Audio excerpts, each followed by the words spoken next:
If you have DACA, how can you get a green card? Now, let me be clear, there's probably proposals, and I know since the start of the year, there's been news, about proposals from Congress, from the Senate, from Biden. I mean, at the moment, as of recording this video, there isn't anything new. There isn't a law that says if you have DACA, you will get a green card, you will get citizenship.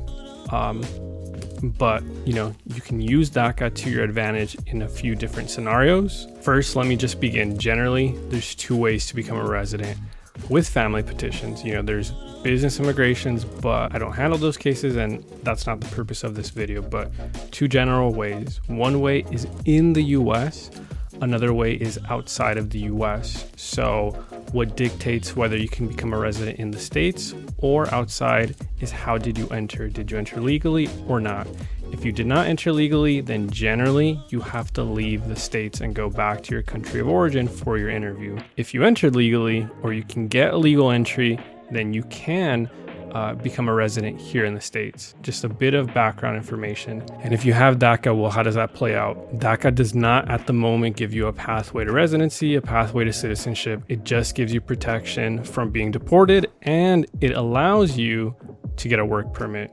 There's other benefits, of course, but to keep it simple. So the two main advantages having DACA when you are going to become a resident is the advanced parole, and depending upon what age you got it. So once you turn 18, that's when the unlawful presence starts accruing. If you got DACA before 18 and you have renewed continuously, then you shouldn't have any unlawful presence. Generally, every case is different. So those are the two main advantages, advanced parole, and in that when you have DACA, so long as you have DACA, the unlawful presence does not begin accruing, it does not run. If you're learning something from this video, please let me know by hitting that like button. So with the advanced parole, thankfully now with this new administration, people are able to exit the US and come back in, assuming that there is no other ground of inadmissibility, no other ground that negatively affects them. If you want to see my DACA advanced parole experience, you can watch the video up above. I forget on which side, but it's one of these. You can watch it up there. And if you get advanced parole, it allows you to come back in. And once you come back in, you have that legal entry. And with that, you can adjust to become a legal permanent resident if you have a petition from somebody else. The most common way is through a spouse. Additionally, with the, because if you have DACA, you do not begin accruing unlawful presence for the duration of the time you had DACA. Let's say you had DACA the first time when you were 16, 17, before 18, and you renewed it continuously, and then you get married, something happens, a parent petitions for you, something happens.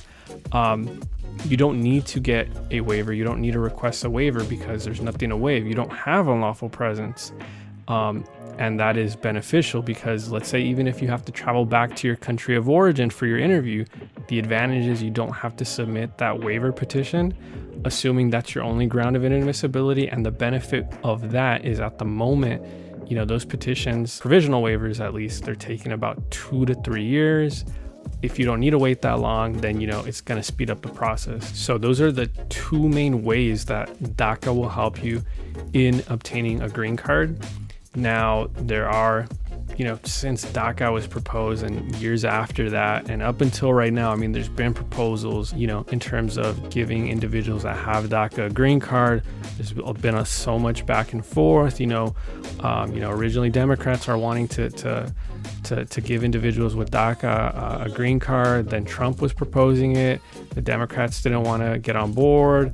Democrats are now are pushing that forward. Republicans don't want to get on board with them. So it's just been so much back and forth, so much politicalization, politics. If something like that were to happen, some sort of law were to change, then maybe having DACA alone without a petition from somebody else might be a reason to get a green card. At the moment, that isn't the case, but if something like that were to come in place, we'd have to see exactly what's being proposed, what exactly has been passed to see, who would qualify and who wouldn't. At the moment, it's just a lot of guessing, a lot of speculation. I hope you learned something from this video. If you did, let me know down below. Thank you and God bless.